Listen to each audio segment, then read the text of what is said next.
Hartlike goeiemôre van my kant af, weer eens 'n voorreg om so saam met u te wees en mag die Here ook vir ons ryklik saam seën. Hierdie kokerboom wat so alleen staan, is nogal interessant as 'n mens na sy takke kyk. Dan sien mens baie duidelik die naam wat hy ook dan gekry het, is juis dat hierdie takke wat die heeltyd in twee kloof of verdeel, en dis baie duidelik op hierdie heeltyd wat hulle so asof daardie takke in twee kloof.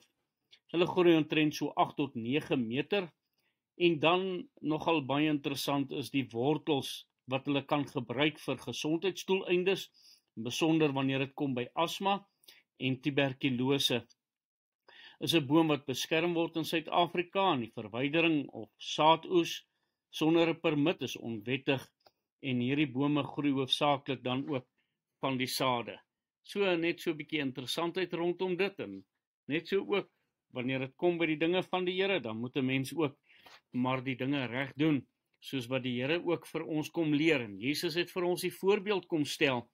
Hoe lyk versoening? 2 Korintiërs 5 vers 19, naamlik dat God in Christus die wêreld met homself versoen het, deur hulle misdade nie toe te reken nie, en die woord van die versoening aan ons toe te vertrou.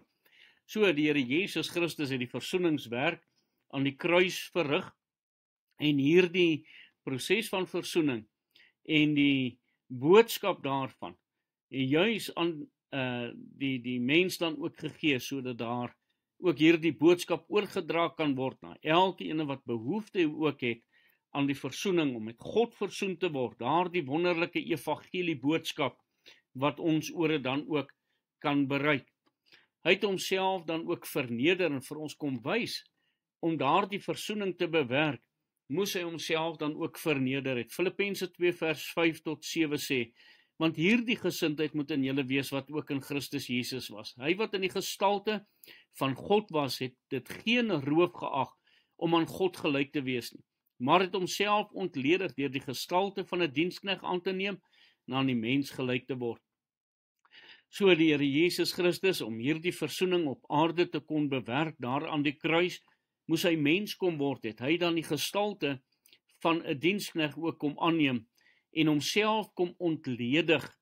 So, dit is wat die Here Jesus Christus ook vir ons kom leer. Wanneer dit by versoening kom, moet ons die laagste posisie inneem. Ons moet bereid wees om die minste te word en sodoende te gaan versoen met ons broers of susters. Hy het ook dan die mure afgebreek van daardie ding wat ons verwyder van God, en dit is juis ons sonde.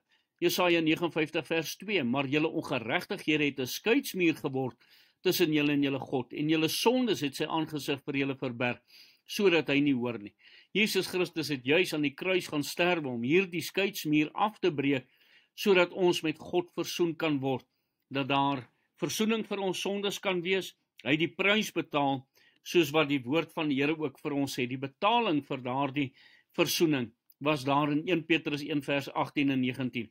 Omdat julle weet dat julle nie deur verganklike dinge, silwer of goud losgekoop is, uit julle ydelle lewenswandel, wat deur die Vaders oorgelewer is nie, maar deur die kosbare bloed van Christus, soos van 'n lam, sonder gebrek en vlekkeloos. So, dit het die Here Jesus Christus se bloed gekos, om daardie versoening vir u en vir my dan ook te bewerk. En daarom dat Lukas 22 vers 44 vir ons sê, en toe hy 'n sware stryd kom, het hy met groter inspanning gebid, en sy sweet het geword soos bloeddruppels wat op die grond val. Kyk net hierdie inspanning van die Here Jesus Christus, juis dat hy weet, wat gaan daardie betaling nou aan die kruis kos, waar hy sonde moes word, sodat daar versoening bewerk kon word. En liewe toehoorde, Jesus het vir ons die voorbeeld kom stel, en mag ons ook getrou wees om in sy voetspore dan ook te volg. Kom ons bid saam.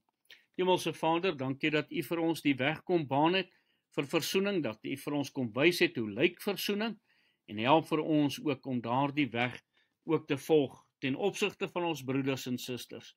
Amen.